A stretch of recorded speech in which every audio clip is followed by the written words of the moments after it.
एका दिवशी 1 लाख लोक जमा होणं साहजिक आहे, एका दिवशी 10 लाख लोक जमा होणं साहजिक आहे.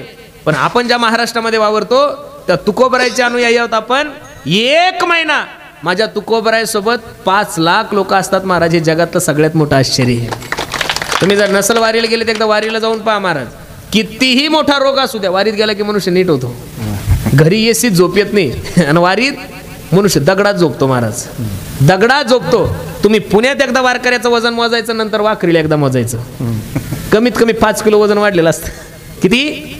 5 किलो वजन. कधी तुम्ही असं ऐकलं का एवढ्या अडचणीत वारकरी झोपतात? कधी एखाद्या वारकऱ्याला सर्प चावला, कधी वाईट घटना अजिबात घडत नाही. अरे एखादा साधा मंत्री जर एखाद्या गावात आला तर त्या मंत्र्याच्या संरक्षणात असतं, 1 मंत्र्याच्या संरक्षणात 150 पोलीस असतात, 200 पोलीस असतात. गृहमंत्री जर आला तर जिकडे तिकडे पोलीसच्या गाड्या असतात.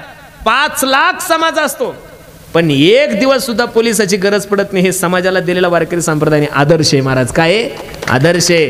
वारकरी संप्रदाय या महाराष्ट्रात आदर्श आहे. मी तर नेहमी सांगतो, ज्ञानोबराय तुकोबराय जर या महाराष्ट्रात झाले नसते तर महाराज या महाराष्ट्राचं बिहार कधीच झालं असतं. ज्ञानोबराय तुकोबरायच्या विचाराची सांगड आहे, ज्ञानोबराय तुकोबरायचा गाथा या महाराष्ट्रामध्ये. म्हणून आज आपण लोक स्थिर आहोत, म्हणून वारकरी पंथाची आपण मंडळी आहोत.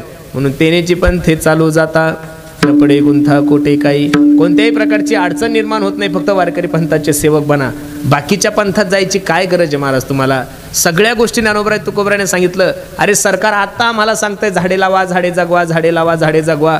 ही सुद्धा योजना सरकारला आम्ही वारकऱ्यांनीच दिलेली आहे. वृक्षवल्ली आम्हा सोय रे वनचरे, वृक्षवल्ली आम्हा सोय रे वनचरे. वृक्ष हे तुमचे सोयरे आहे, तुम्ही त्यांची तोड करू नका. हे 400 वर्षापूर्वी 450 वर्षापूर्वी भंडारा डोंगरावर माझ्या तुकोबरायने लिहून ठेवलेलं आहे. अरे परमार्थ कसा करावा, संसार कसा करावा, व्यापार कसा करावा, मुद्दला तटवता ऐसा खोटा व्यापार, हे सगळं ज्ञान जर या महाराष्ट्राला कोणी दिलं असेल तर ज्ञानोबराय तुकोबराय सर्व साधू संत मंडळींनी केलं. अरे आता तर युनिव्हर्सिटी आहे, आता विद्यापीठ आहे, आता कॉलेजेस आहे, आता IT पार्क आहे. ज्या काळात शाळा नव्हती, ज्या काळामध्ये कॉलेजेस नव्हते, ज्या काळामध्ये विद्यापीठ नव्हतं, ज्या काळामध्ये शिक्षणाची कोणतीही व्यवस्था नव्हती, त्या काळामध्ये लिहिलेली ज्ञानेश्वरी, त्या काळामध्ये लिहिलेला गाथा आज MA झालेल्या लोकांना सुद्धा वाचता येत नाही. याच्यापेक्षा दुसरा काय चमत्कार असेल मला ज्ञानोबराय तुकोबरायचा. ज्ञानोबरायने रेड्याच्या मुखातून वेद बोलवला न बोलवला माना नका मानू, तुमच्या बुद्धीचा दोष आहे. भिंत चालवली न चालवली हा तुमच्या बुद्धीचा दोष आहे. मेलेला मनुष्य जिवंत केला न केला हा तुमच्या बुद्धीचा दोष आहे. पण वयाच्या 16व्या वर्षी ज्ञानोबरायला 56 भाषा येत होत्या, तरी माझ्या ज्ञानोबरायने तुमच्याने माझ्यासाठी ज्ञानेश्वरी मराठीत लिहिली. हा समाजाला सगळ्यात मोठा दिलेला चमत्कार आहे. माझ्या मराठाची बोलू कौतुके, परी अमृतातही पैजा जिंके. आता 2 दिवसापूर्वी कोणता दिवस झाला? मराठी राजभाषण दिवस झाला. करू कर महाराज. ज्ञानोबराय तुकोबरायने समाजाला जे योगदान दिलंय, म्हणून त्याने जे पंथे चालू जाता न पडे गुंथा कोटे काही. एक सांगू महाराज तुम्हाला काय केलं त्या साधू संतांनी तुमच्याने माझ्यासाठी? महाराज सांगतात,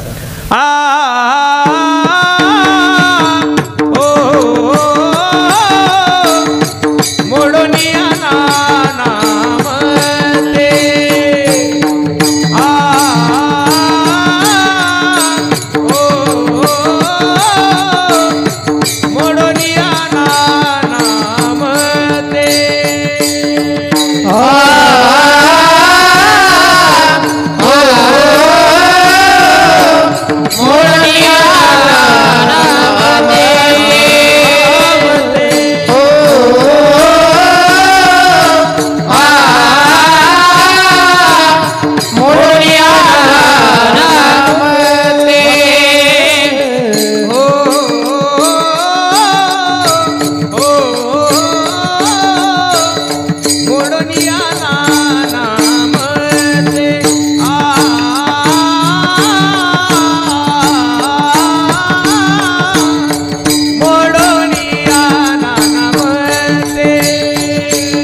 काय केलंय त्या शास्त्रकाराने, त्या साधू संतांनी?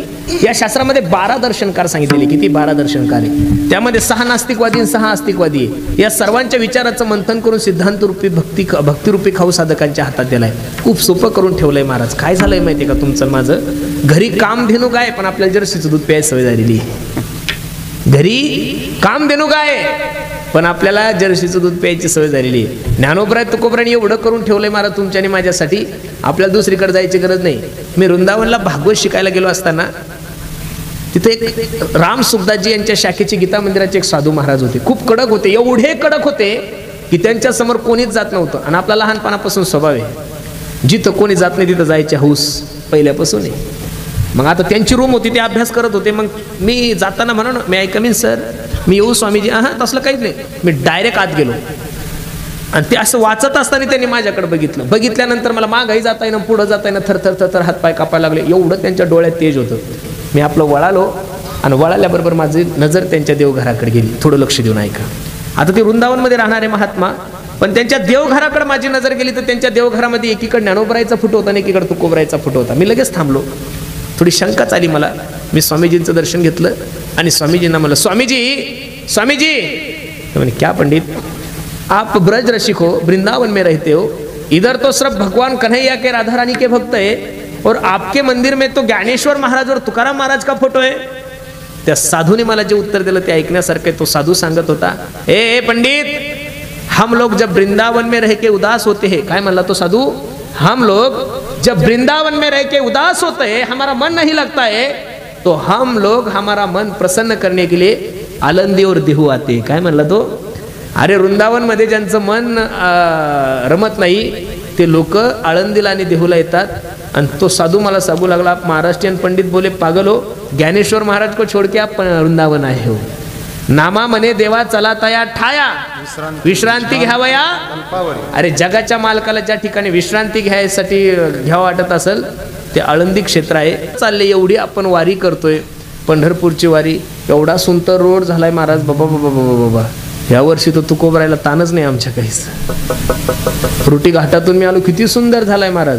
तो रुटी घाट आहे म्हणून त्याला किंमत नाहीये, तो बारामती हवे म्हणून त्याला किंमत नाहीये. त्या हवेला किंमत माझे तुकोबराय जातात म्हणून किंमत आहे महाराज.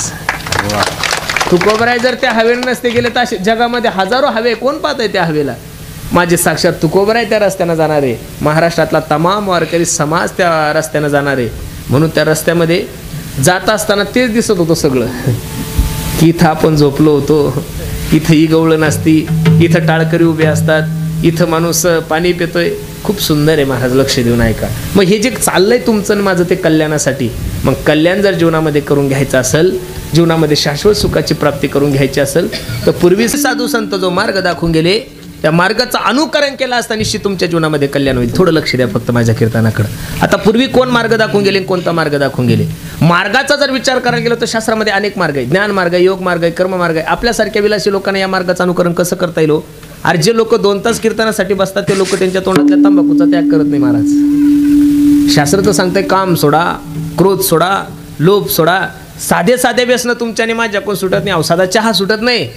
काम क्रोध अधिक विकारावर तुम्ही आणि मी काय विजय मिळवणार? या कलियुगामध्ये तुमच्याकडून माझ्याकडून काहीच शक्य होत नाही महाराज, अजिबात नाही. जे लोक 2 तास कीर्तनासाठी बसतात तर ते रामदेव बाबाचे 14 आसनं करतात 2 तासात. त्यांना 2 तास मांडी सुद्धा घालता येत नाही. ते लोक काय तप करतील हो, काय यज्ञाधिक कर्म काय यज्ञ करणारे आपण महाराज?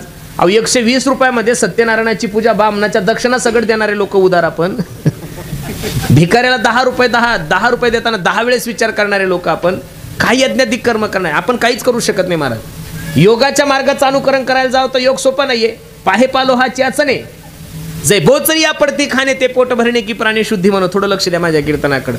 एखादा बोचरा माणूस आहे, त्याला लोखंडाचे चणे खायला दिले, ते जगल का मरल की ते?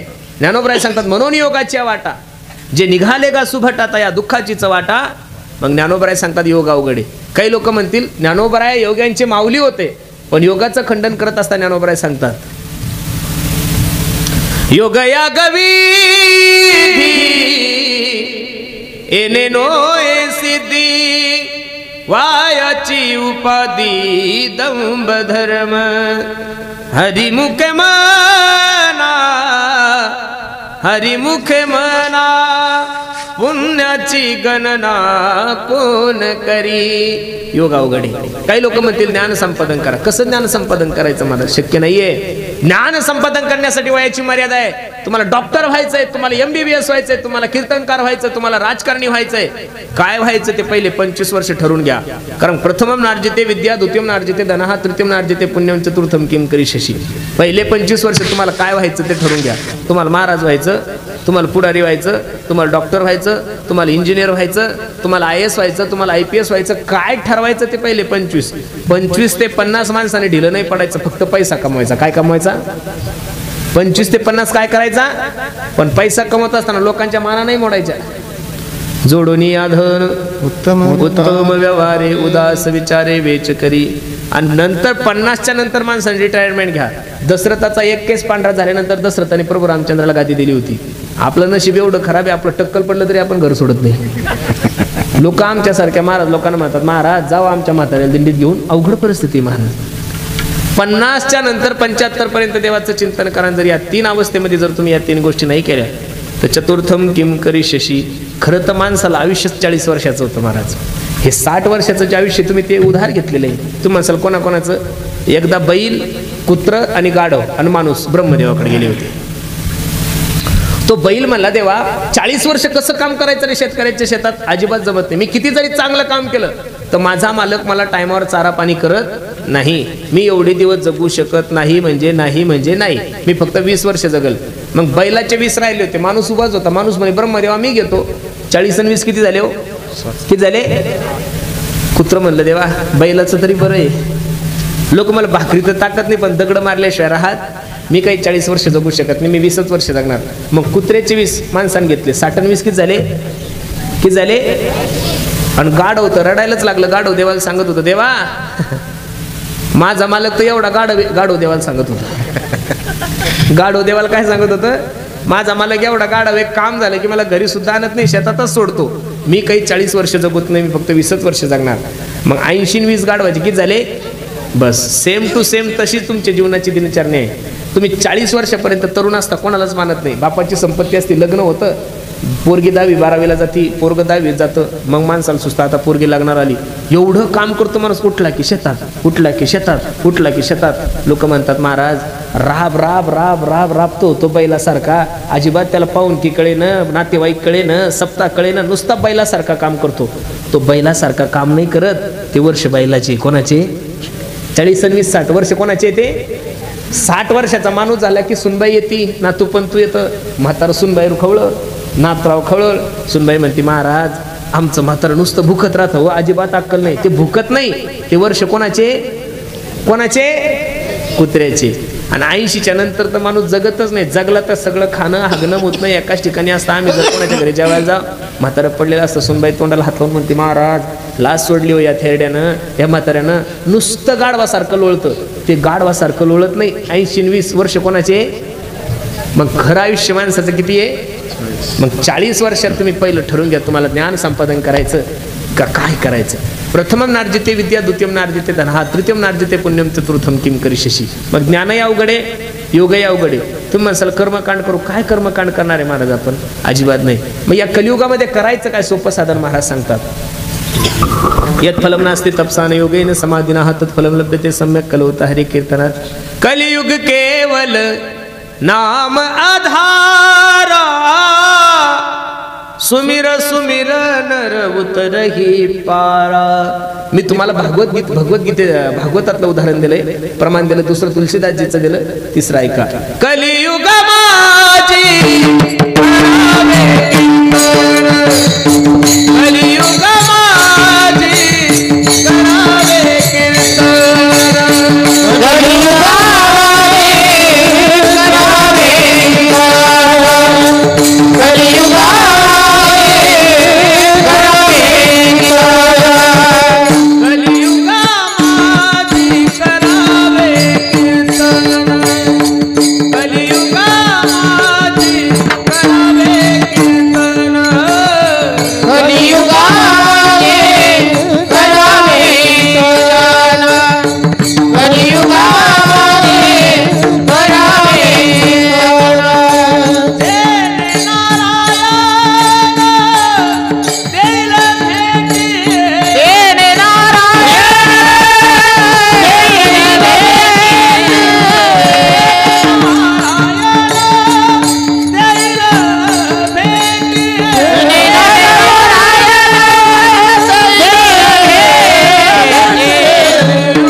द्यायला भेट. कलियुगामध्ये तुम्ही दुसरं काहीच करू शकत नाही महाराज.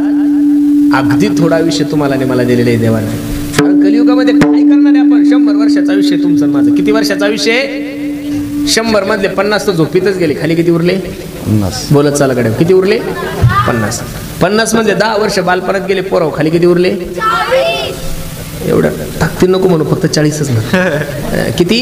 40. 40 मधले 20 वर्ष शिक्षणात गेले. खाली किती उरले? आता शिक्षण झालं, नोकऱ्याने 5 वर्ष पुरी पाण्यातच गेले. खाली 15च उरले महाराज. सध्या महाराष्ट्रापुढे सगळ्यात मोठं संकट आहे. शेतकऱ्याचा दुष्काळ जाऊ शकतो, पण पोराला पुरी आणायच्या कुठून मोठा प्रश्न आहे सर. सध्या महाराष्ट्रात 100 पोरं झाले, 60 पोरी झाली. 40 बिचारे लटकते रे ना. अहो आतापर्यंत मी महाराष्ट्रामध्ये अंगणवाडीवाल्या महिलांचे आंदोलन पाहिले, डॉक्टरचे पाहिले, नर्सचे पाहिले, कंडक्टरचे पाहिले, ड्रायव्हरचे. लग्न होत नाही म्हणून पोरं जिल्हाधिकाऱ्याला समोर आंदोलन करतात, आम्हाला बायको द्या. तू कुठून देणार जिल्हाधिकारी? तुम्हाला एवढं तर नॉलेज आहे का नाही? तुमच्या तिकडचं माहित नाही, आमच्या तिकडचे येडे तर आमदाराला फोन करतात, आमदार साहेब आम्हाला बायको द्या. कुठून देईल तो का मंत्रालयाचा निधी? नाही ठीक आहे, तुमचा रोड खराब झाला त्याचा रोडचा निधी आहे. तुम्हाला सभा मंडप लागत असेल मंदिराला, सभा मंडपाचा निधी आहे. तुम्हाला गट्टू लागत असेल, गट्टूचा निधी आहे. अहो हे आमदाराला बायका मागा एवढे बांबवल्यात. कठीण तळा झाला. एक सांगू का महाराज, प्रत्येकाला मैत्रीण हवी आहे, प्रत्येकाला बायको हवी आहे, प्रत्येकाला बहीण हवी आहे, प्रत्येकाला मामी हवी आहे, प्रत्येकाला काकू हवी आहे, पण मुलगी कोणालाच नको आहे महाराज. प्रत्येकाला असं वाटतं मला मुलगाच पाहिजेत. मुलं काय दिवे लावतात मला अजून काही कळलं नाही. दशरथ माहिती आहे का तुम्हाला? तुमच्या गावचा नाही, प्रभू रामचंद्राचा बाप दशरथ. 4 पोरं होते त्याला, राम, लक्ष्मण, भरत आणि शत्रुघ्न.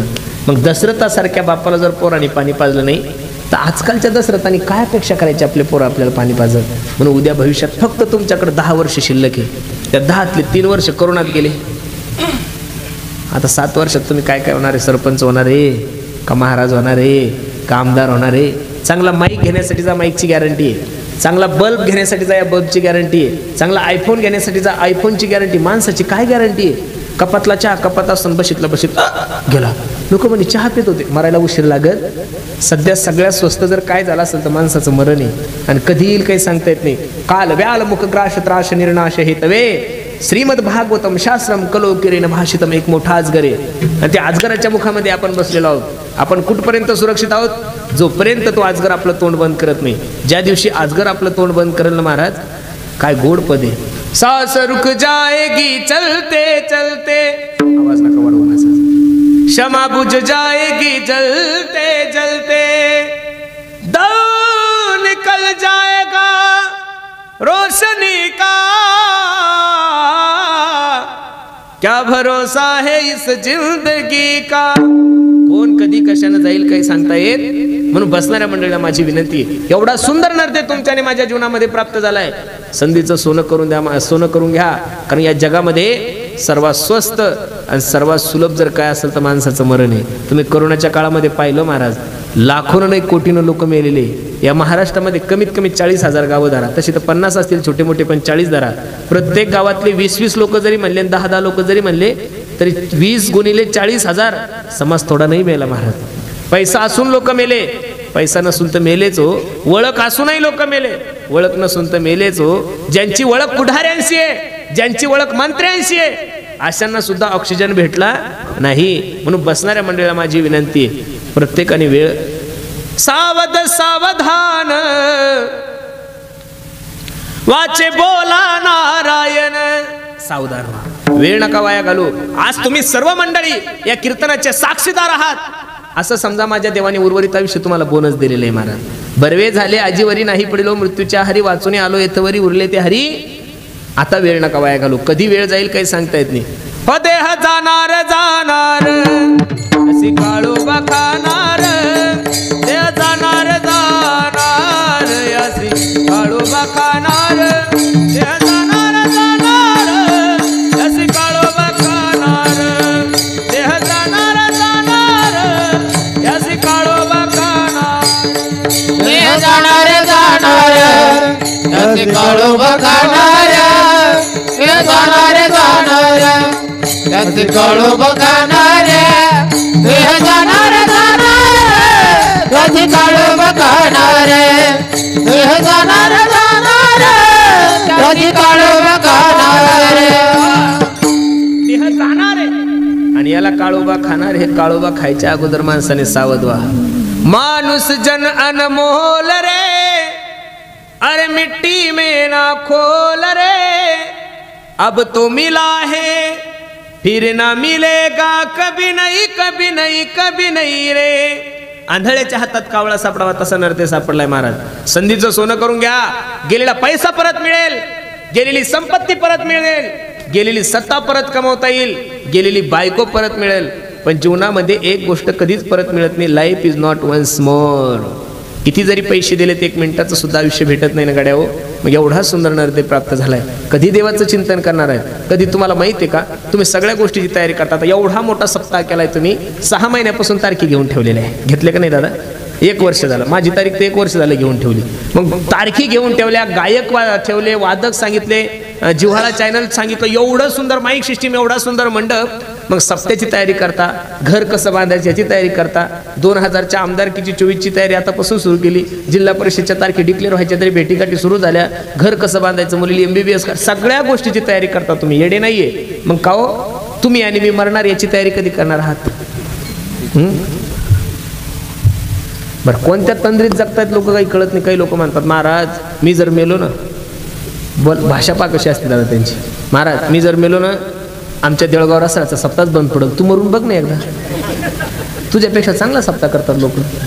कोणा वाचून काही राहत नाही. पूर्वीचे म्हातारे लोक म्हणायचे, इंदिरा गांधी गेली भारताचं कसं होलं. काय झालं भारताचं? काहीच नाही झालं. इंदिरा गेली तर सोनिया आलीच ना का, भारत बंद थोडा पडला काही. सोनिया गांधी गेली, मोदी साहेब आले, उद्या तेही गेले तर कोणीतरी.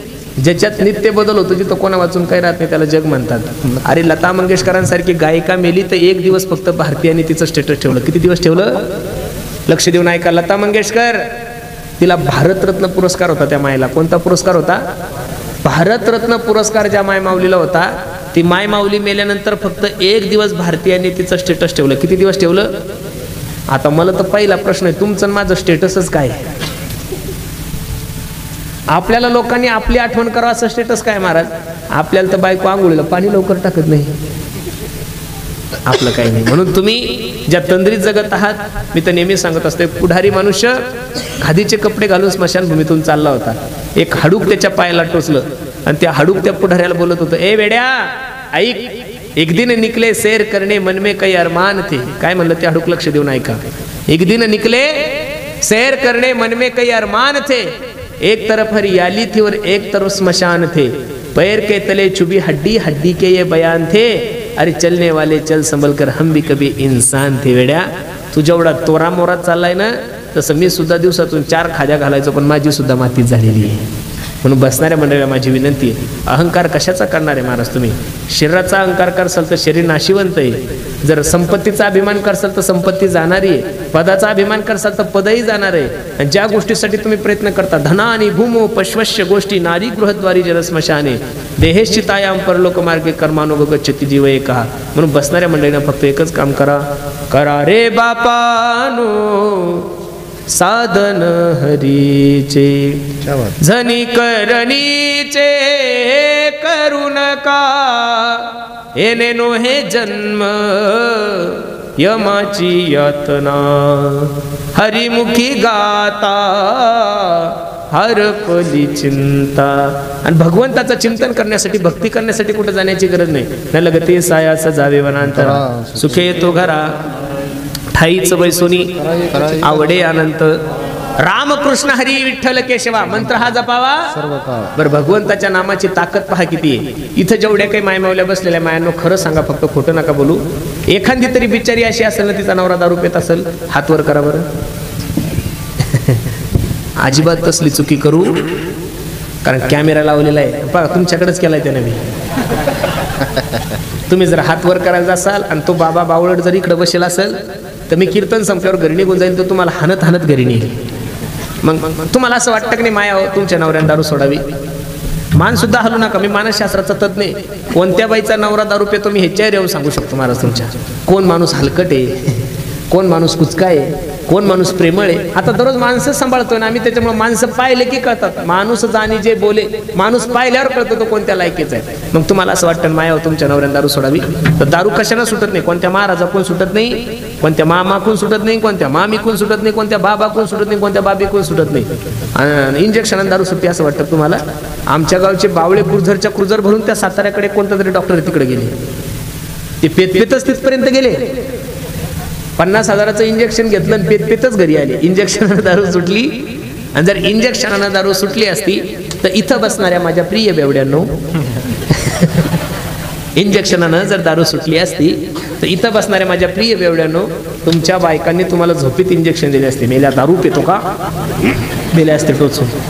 जसं 1200 रुपयाचं रेमडेसिवीर 60,000ला घेतलं ना, तसं 50,000चं इंजेक्शन ह्या बायानं कानातलं नाकातलं बुडून लाखात घेतलं असतं. पण मेल्या झोपीत इंजेक्शन. दारू पितो, इंजेक्शनानं दारू सुटत नाही. मग तुम्हाला असं वाटतं ना माया तुमच्या नवऱ्यानं दारू सोडावी? मी सांगतो त्या मंत्राचा फक्त 2 महिने जप करा. किती महिने जप करा? 2 महिने. तुम्ही का जादूगार आहे का? नाही, मी संप्रदायाचा माणूस आहे. दुसरा मंत्र सांगणार. या संप्रदायामध्ये एकच मंत्र आहे, रामकृष्ण हरी. कोणता मंत्र आहे? रामकृष्ण हरी. रामकृष्ण हरी सोडून दुसऱ्या मंत्राला मानत नाही, दुसरा मंत्र मान्य नाही. कारण तो मंत्र माझ्या तुकोबरायचा आहे, तोच मंत्र माझ्या ज्ञानोबरायचा आहे, आणि तोच मंत्र अख्ख्या संप्रदायाचा आहे. प्रत्येक मायमाऊलीला स्वयंपाक करायला 1 तास लागतो. मायावर किती वेळ लागतो? चपाती भाजी भात वगैरे करायला किती लागतो? ते 1 तास उद्यापासून फक्त स्वयंपाक सुरू झाला की स्वयंपाक संपेपर्यंत रामकृष्ण हरी, रामकृष्ण हरी, रामकृष्ण हरी, रामकृष्ण हरी, रामकृष्ण हरी, रामकृष्ण हरी. असं जर 1 तास भजन केलं माया होतं 5,000 वेळेस नामस्मरण होतं. किती वेळेस होतं? किती वेळेस होतं? बोला ना, किती वेळेस होतं? 5,000 वेळेस. आणि स्वयंपाक तुम्हाला 2 टाइम करावा लागतो, सकाळचा एकदा आणि संध्याकाळचा एकदा. मग सकाळचं 5,000 आणि संध्याकाळचं 5,000. नामस्मरण किती झालं माया हो? किती झालं? 10,000 नामस्मरणाचं पुण्य ज्यावेळेस त्या जेवणात जाईल ते जेवणार आणि तो प्रसाद होईल माया. काय होईल? तो प्रसाद होईल. आणि तो प्रसाद तुम्ही कितीही 1 नंबरचा बेवडा असू द्या, त्याला फक्त 2च महिने खाऊ घाला. जर त्यानं दारू नाही सोडलीत, मी कीर्तन करायचं सोडून दिली, एवढी ताकद भगवंताच्या नामामध्ये. घरी तुम्ही आमटी भात खाता, घरी तुम्ही आमटी भात खाता, इथेही आमटी भात खाता, पण सप्त्यातला आमटी भात तुम्ही त्याला काय म्हणता हो? काय म्हणता त्याला? प्रसाद. का? कारण कीर्तनाचं पुण्य त्याच्यात गेलेलं असतं, ज्ञानेश्वरी पारायणाचं पुण्य त्याच्यात गेलेलं असतं, हरिपाठाचं पुण्य त्याच्यात गेलेलं असतं, गाथा पारायणाचं पुण्य त्याच्यात गेलं असतं. आणि ते पुण्य त्याच्यात गेल्यामुळे तो जेवण राहत नाही, तो काय होतो? प्रसाद होतो. अरे देवाचं नाम घेतल्यानंतर काय होत नाही महाराज? ऐका. तयाच्या चिंतने निरसेल संकट, तयाच्या चिंतने निरसेल संकट, तयाच्या चिंतने निरसेल संकट,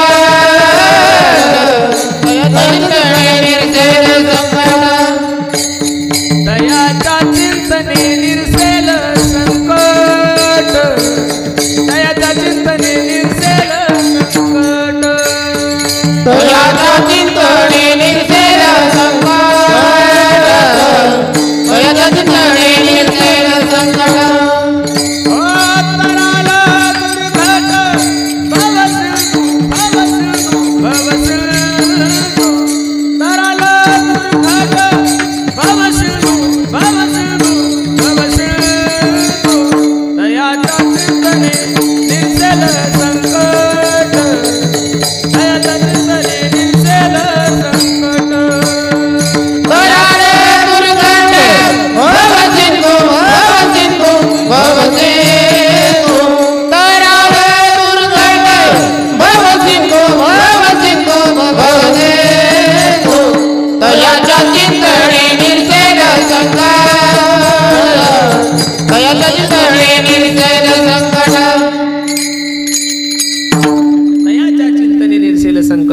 दुर्घट भव सिंधू.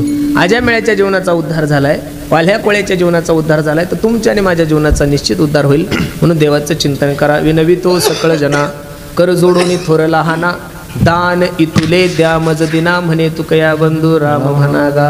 एवढा गोड नर्दे तुम्हाला सापडला. राम राम स्मरा आधी, लाहो करा गाठ घाला मुळबंदी, सांडावा उगे उपाधी लक्ष लावून राहा गोविंदी गा. नरदेह दुर्लभ जाना, नरदेह दुर्लभ जाना, शतवर्षाची गणना रे, शतवर्षाची गणना, त्यामध्ये दुःख यातना, त्यामध्ये दुःख यातना, तुम्ही आठवा मधुसूदना. हो तुम्ही आठवा मधुसूदना, तुम्ही वासुदेव वासुदेव म्हणा, वासुदेव वासुदेव म्हणा रे, तुम्ही वासुदेव वासुदेव म्हणा. काहीच लागत नाही. न लगे तीर्थाचे भ्रमण, न लगे दंडन मुंडन, न लगे पंचाग्नी साधन तुम्ही आठवा मधुसूदन. कुठं जाण्याची गरज नाहीये. तू का म्हणे सोपे आहे सर्वाहुनी शहाणा तो धनी पण शहाणा तो धनी घेतोय ते. सर्वात सोपं साधन जर काय असेल तर भगवंताचं चिंतन आहे. किती सबसिडी दिलेली महाराज साधू संतांनी. हरी बोला देता उठता बैसता हरी बोला भांडता हरी बोला कांडता सर्व कार्य करिता आणि देवाचं चिंतन केलं वाया जात नाही. पेढा हसत हसत खा पेढा गोडची. पेढा रडत रडत खा पेढा गोडची. आणि पेढा झोपीत खा पेढा कसा आहे का झोपीत खाल्ल्यावर तिखट लागतो का नाही.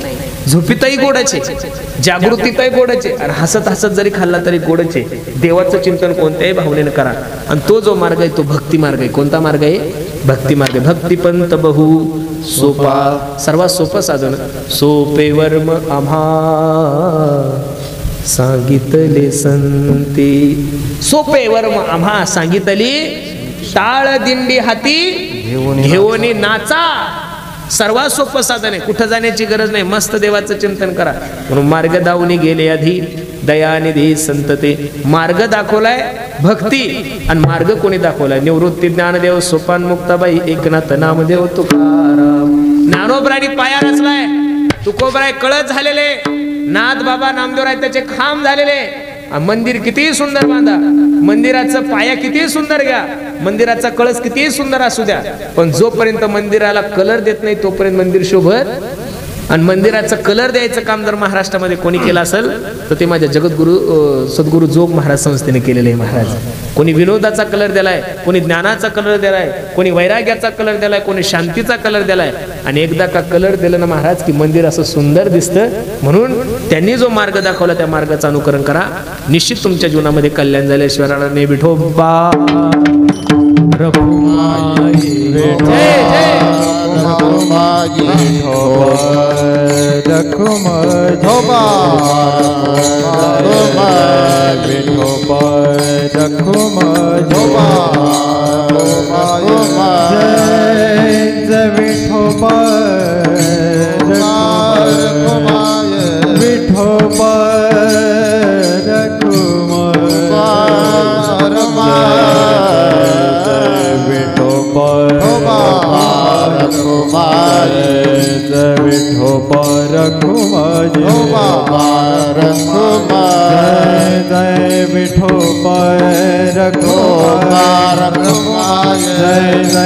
आणि त्या साधू संतांनी तुमच्या आणि माझ्यासाठी खूप चांगलं करून ठेवलंय.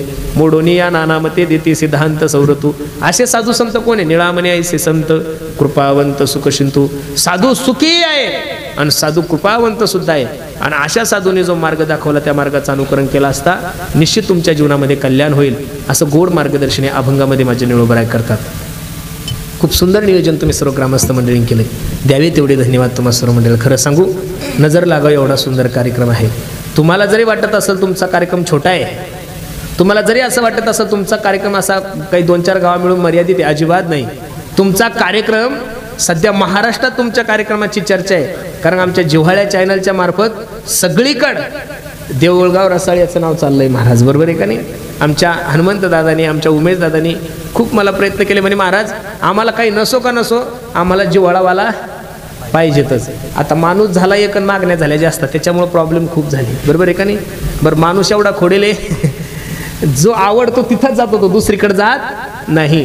कोणाचे कीर्तन तो घेत नाही. तसे जर घेतले असते तर त्याला कमीत कमी त्याच्या हाताखाली 50 माणसं ठेवावं लागले असते. तो फक्त शिलकेच लोक घेतो महाराज. त्यामध्ये ठराविक लोक आहेत त्यांच्यावर त्याचं विशेष प्रेम आहे. म्हणून खूप सुंदर नियोजन तुम्ही सर्व ग्रामस्थ मंडळींनी केलंय.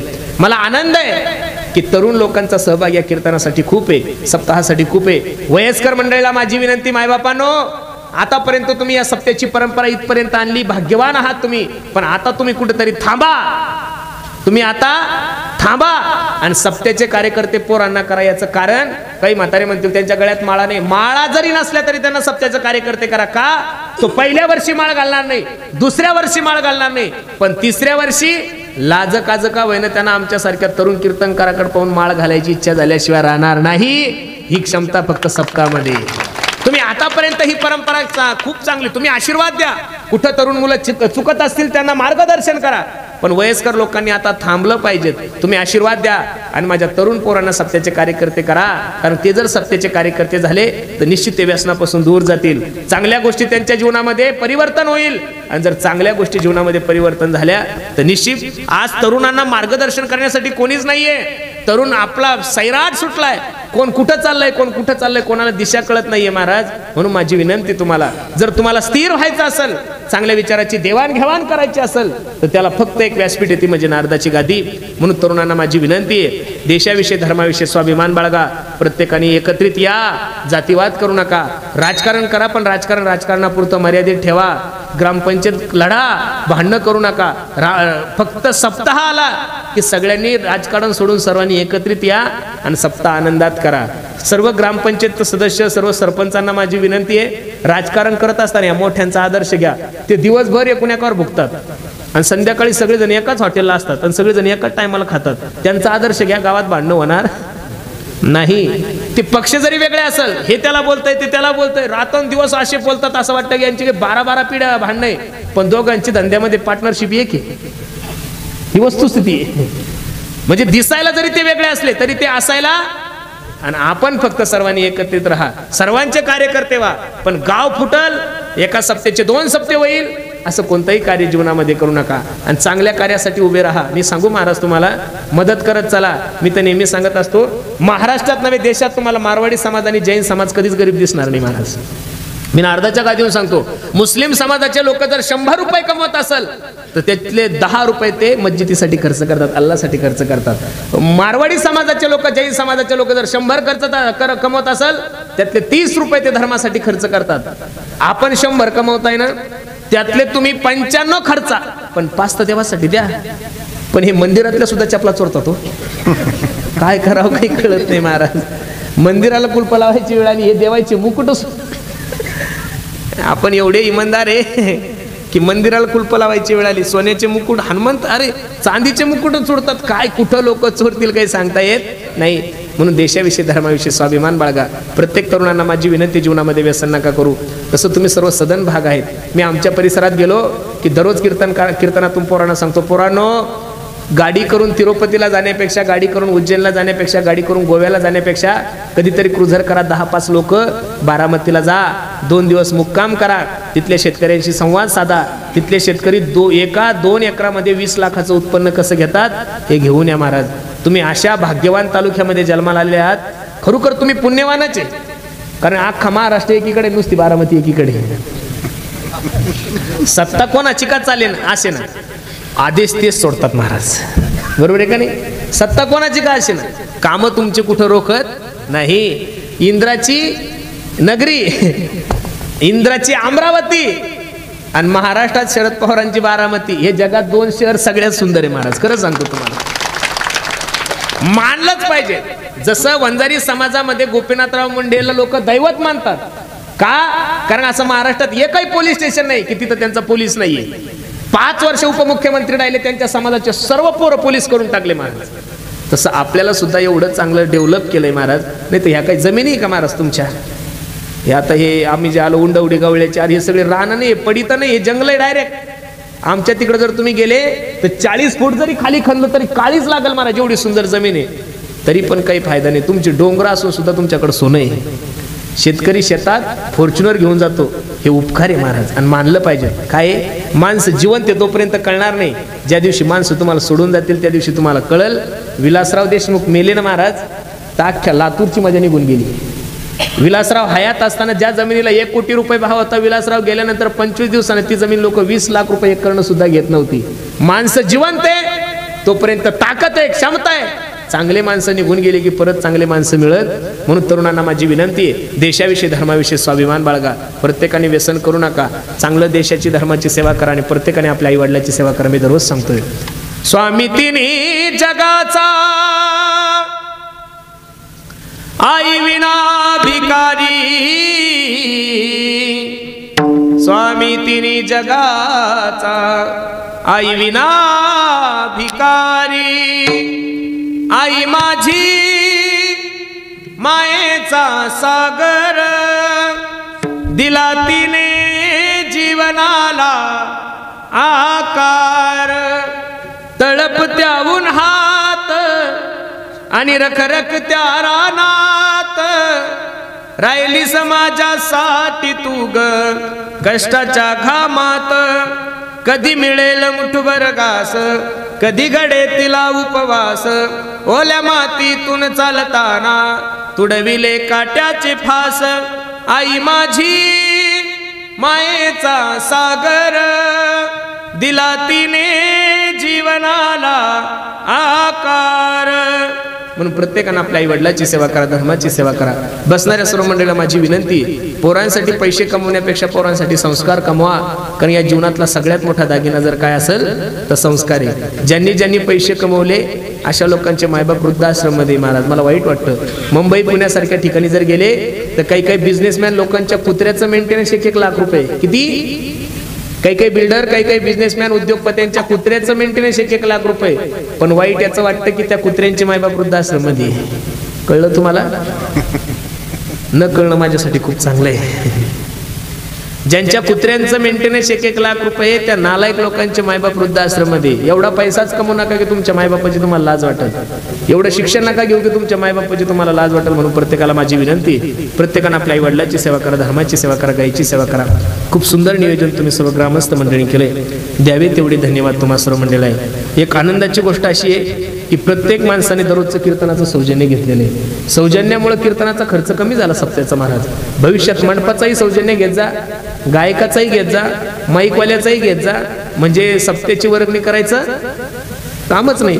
आता दिवसांदिवस सौजन्य वाढलं, खूप चांगलं आहे. आज सुद्धा ज्यांनी सौजन्य घेतलं अशा असं आमच्या वैशाली सामंत, वसंत वाबळे सरपंच ग्रामपंचायत देवगाव रसाळ, आणि आमचे जनाब रमजान भाई, वजीर भाई, इनामदार सरचिटणीस राष्ट्रवादी काँग्रेस पुणे जिल्हा यांच्या वतीने महाराज आदर्श आहे तुमचा सप्ताह.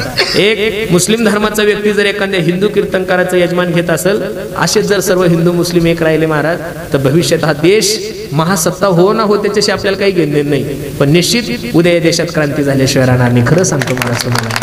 मी नेहमी सांगत असतो, भांडण हे जातीचं नाहीये, भांडण हे विचाराशी आहे. ज्या दिवसापासून राजकारण वाढलंय, राजकीय लोक त्यांची पोळी भाजून घेण्यासाठी त्यांनी आपल्यामध्ये लावून दिलेला हा जातीवाद आहे.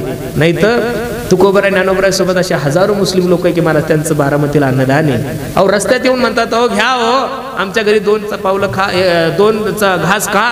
असे प्रत्येक ठिकाणी सर्व मंडळींनी जर एकत्रित राहिलं तर उद्या निश्चित भारत त्याचं स्वप्न पूर्ण झाल्याशिवाय. आणि म्हणून खूप सुंदर नियोजन तुम्ही सर्व मंडळी केलंय, द्यावे तेवढे धन्यवाद तुम्हा सर्व मंडळी आहे. कार्यक्रमासाठी उपस्थित सर्वच गुणीजन महाराज मंडळी, सर्वांच्या चरणी मी माझा माता ठेवतो. आमच्या हे वारकरी शिक्षण संस्थेतले छोटे छोटे मुलं, आमच्या दादांची संस्था आहे, खूप सुंदर आहे. यातला मुलगा कीर्तनकार नाही झाला तरी चालेल, वादक नाही झाला तरी चालेल, गायक नाही झाला तरी चालेल, पण यातला एक मुलगा जर सुसंस्कारिक जीवन जगला ना तर एक कुटुंब सुखी होतंय. आणि ते कुटुंब सुखी करण्याचं काम जर कोणी करतंय तर आमचे दादा करताय. म्हणून दादासाठी एकदा सर्वांनी टाळी वाजवा महाराज. खूप सुंदर नियोजन तुम्ही सर्व मंडळी केलं. आमच्या हनुमंत दादा, आमचे सरपंच असतील, आमचे उमेश दादा यांनी खूप आग्रह केला, त्यामुळे तुम्हा सर्व मायबापाच्या दर्शनाचा योग आला. ज्ञानोबराय तुकोबराय करू तुमच्या सप्त्याची शताब्दी सुद्धा याच ठिकाणी हो. म्हणजे 100 वर्षापर्यंत तुमचा सप्ताह चालू आणि 100व्या वर्षी सुद्धा माझं कीर्तन हो. ऐकणारे बदलले तरी चालतील, यजमान बदलले तरी चालतील, पण कीर्तनकार मीच असो. अजून 2 दिवस आहे. आमच्या समाधान महाराज शर्मांचंही कीर्तन आहे, नंतर आमच्या सागर महाराज बोराटे यांचंही उद्या कीर्तन आहे. सर्वांनी या कीर्तनाचा अवश्य लाभ घ्यावा, ज्यांच्यामुळे महाराष्ट्र आपल्या देऊळगाव रसाळचं कीर्तन ऐकत आहेत. माझे परम मित्र आमचे अमोल दादा, आमच्या जिव्हाळ्या चॅनलचे मालक दादाही सुद्धा या ठिकाणी उपस्थित आहे. ज्यांनी गोड अशी माईक सिस्टीम लावली त्या दादाच्याही चरणी मी माझा माता ठेवतो. सर्वांनी सप्ताहासाठी सहकार्य करा, मदत करा आणि होईल तोपर्यंत काड्या टाळा. मला एक कळत नाही, देवानं जेवढे काही प्राणी निर्माण केले तेवढे सगळे आडवेचे. कुत्रा आडवं, मांजर आडवी, गाय आडवी, बैल आडवी. फक्त एकच माणूस उभा जन्माला घातलाय, देव तो डोक्याला हात लावून बसला. हे उभा असून एवढं आडवं चालतं. बायचान्स आडवं असतं तर किती आडवं चाललं असतं. 100 मांजरे आडव्या जाऊ द्या, तुमचं काम होईल, पण गावातला एक माणूस जर आडवा गेला तर गावाचा सप्ताह होत नाही. एवढी ताकद आहे माणसामध्ये. म्हणून माझी विनंती आहे, प्रत्येकानं राजकारण करा, पण सप्ताहाच्या ठिकाणी राजकारण करू नका. आपल्या धर्मासाठी प्रत्येकाने एकत्रित या. सर्वांनी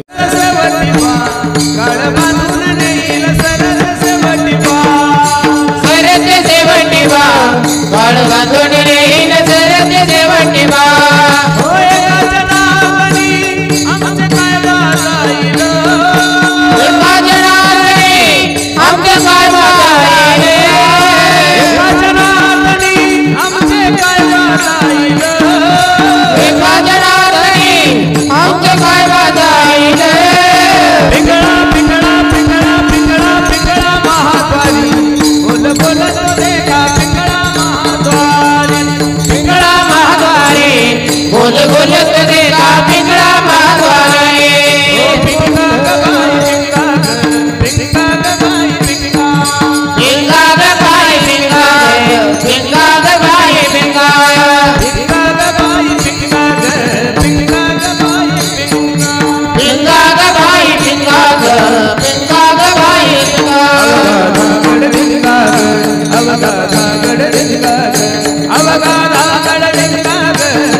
दादा